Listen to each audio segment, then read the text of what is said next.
అప్పుడు కయీను యెహోవా సన్నిధిలో నుండి బయలుదేరి వెళ్లి ఏదెనుకు తూర్పు దిక్కున నోదు దేశములో కాపురముండెను. కయీను తన భార్యను కూడినప్పుడు ఆమె గర్భవతి అయి హానోకును కనెను.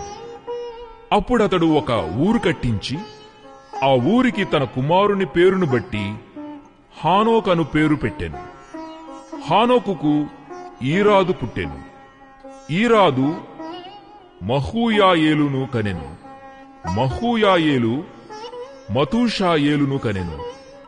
మతూషాయేలు లేమేకును కనెను. లేమేకు 2 స్త్రీలను పెళ్లి చేసుకొనెను. వారిలో ఒకదాని పేరు ఆదా, రెండవ దాని పేరు సిల్లా. ఆదా యాబాలును కనెను. అతడు పశువులు గలవాడై గుడారములలో నివసించువారికి మూలపురుషుడు.